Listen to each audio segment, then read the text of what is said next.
Assalamualaikum warahmatullahi wabarakatuh. Kawan-kawan para DPA, Designated Person Source, dan pihak-pihak terkait di dalam dunia pengangkutan eh, muatan ya, dunia pengangkutan muatan. Kali ini hadir kembali saya Saifuddin Tahir di dalam channel Sinau Kapal ya, Sinau Kapal yang selalu membahas masalah-masalah perkapalan secara komprehensif dan eh, sedikit mendalam. Muatan kapal, terutama muatan kapal yang jenis curah dan padat ya, berdasarkan kestabilannya dan potensi menimbulkan kebakaran atau terbakar dan menjadi pertimbangan di dalam mengklasifikasikan jenis muatan tersebut. Ada suatu code yang dikeluarkan oleh IMO, yaitu namanya IMSBC Code, membedakan muatan padat, curah padat ke dalam 3 golongan berdasarkan potensinya menimbulkan kebakaran. Ada golongan A atau muatan grup A, muatan grup B, dan muatan grup C. Jadi dibagi menjadi 3 kelompok ya, dibagi menjadi 3 grup A, B, C. Berdasarkan IMSBC Code ini, maka muatan curah padat tadi ini dikelompokkan ke dalam 3 golongan, 3 grup. Apa itu grup A? Grup A, B, dan C. Grup A itu apa? Grup A adalah muatan curah dan padat yang relatif aman, ya, relatively safe, tidak mudah terbakar. Jadi kalau kita muatan yang tidak mudah terbakar, itu kita golongkan ke dalam grup A. Apa itu contohnya? Mengangkut batu bara, ya.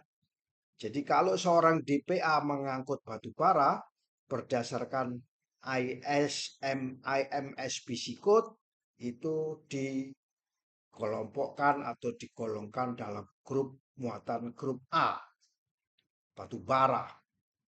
Biasanya batu bara itu digunakan sebagai bahan bakar untuk keperluan industri ya, seperti power plant ya, untuk membakar di dalam boiler itu menggunakan batu bara.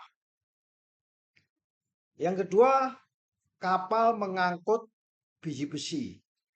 Jadi seorang DPA, Designated Person Ashore, yang mengoperasikan kapal-kapal curah padat ya, kapal curah padat, bila mengangkut biji besi dan ini tidak mudah terbakar, maka muatan biji besi tersebut dikelompokkan ke dalam grup muatan grup A. Muatan grup A. Jadi sebagai seorang DPA, pasti kita akan harus bisa mengklasifikasi sesuai dengan ketentuan IMSBC Code. Nah, bagaimana halnya dengan kapal-kapal yang mengangkut semen, ya, semen carrier. Termasuk apa? termasuk muatan grup A, ya. Muatan grup A, pabrik semen mengangkut semen dalam bentuk curah padat, maka dikategorikan atau dikelompokkan dalam grup A, ya. Kemudian muatan pasir, mengangkut pasir ya dari mana ke mana, dari suatu titik ke IKN sana, mengangkut pasir, maka dikategorikan dalam grup A. Kenapa kok harus dikategorikan dalam grup A? Karena dikategorikan sebagai curah padat yang tidak menimbulkan bahaya kebakaran, tidak berpotensi menimbulkan bahaya kebakaran. Ya. Muatan grup A ini umumnya tidak berbahaya, tidak membahayakan secara serius, sehingga dikategorikan di dalam grup A. Dalam sepanjang pengangkutannya dari suatu pelabuhan muat sampai ke pelabuhan bongkar, tidak ada potensi menimbulkan adanya bahaya. Jadi itu namanya muatan grup A berdasarkan IMSBC code, berdasarkan potensi timbulnya kebakaran. Nah, lalu apa yang muatan grup B? Muatan grup B. Muatan grup B itu terdiri dari muatan curah yang padat, ya, curah yang padat yang bisa saja menimbulkan transfer panas, ya, transfer yang bisa memindahkan panas dan dapat membasahi, ya. Dan muatan grup B ini banyak contohnya, ya. Contohnya misalnya dari Gresik memuat garam, dari Madura memuat garam, maka muatan ini bisa terjadi perpindahan panas dan juga bisa membasahi. Ya, biasanya garam ini digunakan dalam berbagai aplikasi di dalam industri dan sebagai bahan-bahan konsumsi. Jadi terjadilah perpindahan panas, ya.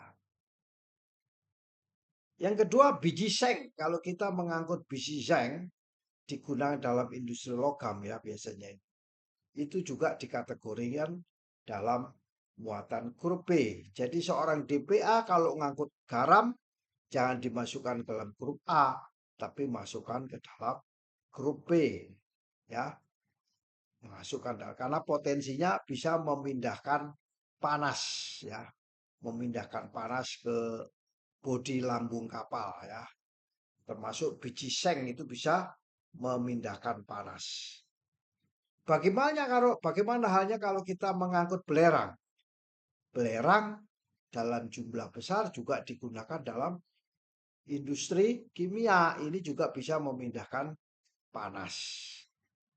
Nah, belerang bisa juga digunakan dalam pengolahan logam, ya, menjadikan logam plat, ya, itu juga bisa menggunakan belerang.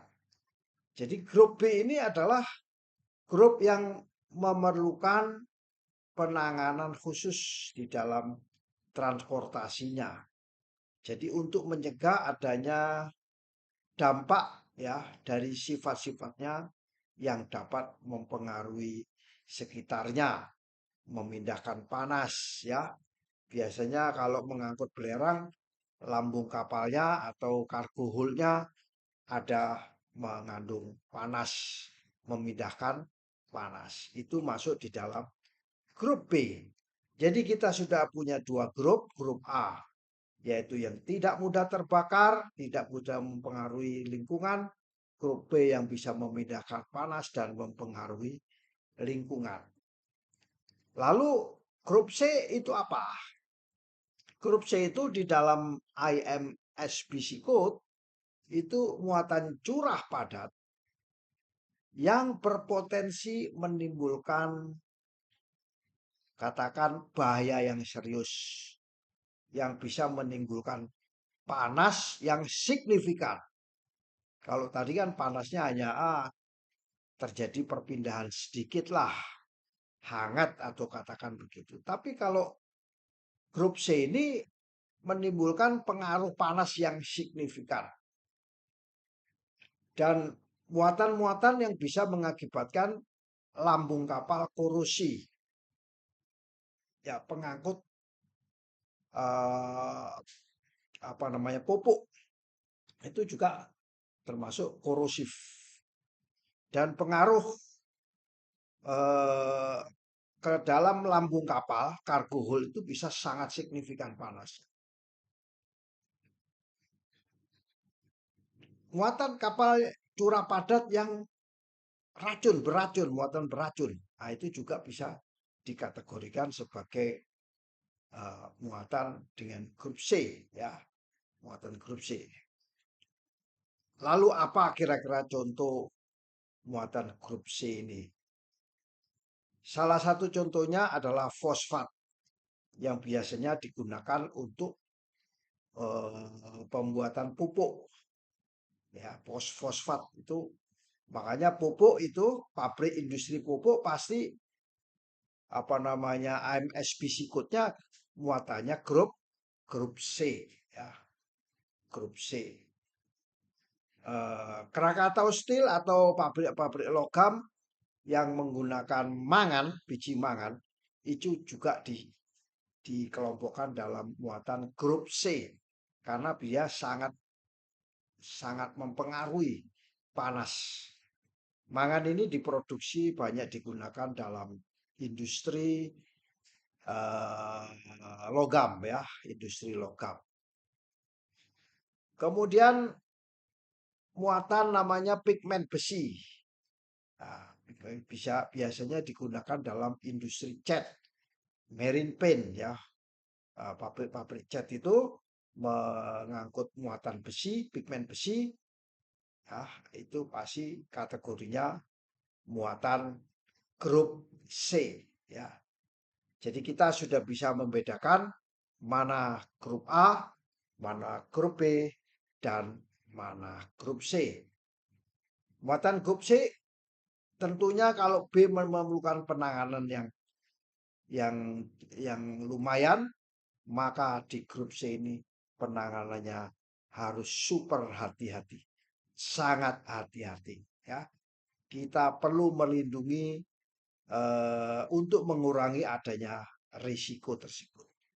Jadi risiko risk assessment sesuai dengan ISM code yang dilakukan oleh DPA harus dilakukan dengan baik, terutama ini mengganggu pada lingkungan konstruksi lambung kapal dan juga terkait dengan kesehatan manusia. Itulah kira-kira kawan-kawan DPA, ya. Ikuti trainingnya, ya, pelatihan DPA yang profesional.